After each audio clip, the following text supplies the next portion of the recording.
الرقيقة يا أبي حتما تموت كما البشر. أهو الفراق حقيقة منذ الأزل. ماذا جنى العصفور يا أبتي ووليفة العصفور ماذا قد جنت؟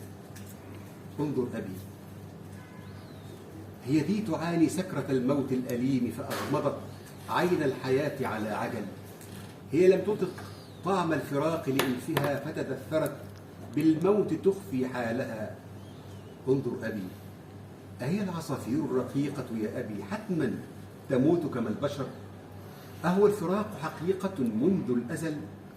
إيه ابنتي أبكيتني رفقا بقلبك هوني. يا لحظة الجمر الدفين كفت هبي، لا توغري صدر الصغيرة بالأسى. إني أخاف على فؤاد صغيرتي من هول ما لم تحتمل. إذ هالها ما هالها والدمع من عين البراءة ينهمر. رفقا بقلبك يا ابنتي، رفقا بقلبك هوني. لا تجزعي فالله يصنع ما أراد بملكه، والله يجزي من صبر.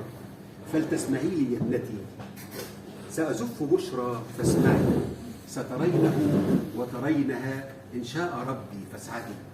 فتبسم الثغر الصغير بدهشة يبدي اللآلئ فرحة.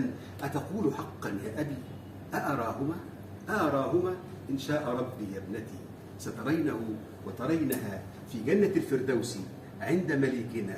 ولتعلمي أن الفراق حقيقة منذ الأزل، هو سنة لله في أكوانه وإليه حتما نرتحل. الله. والآن نستمع إلى رؤية جديدة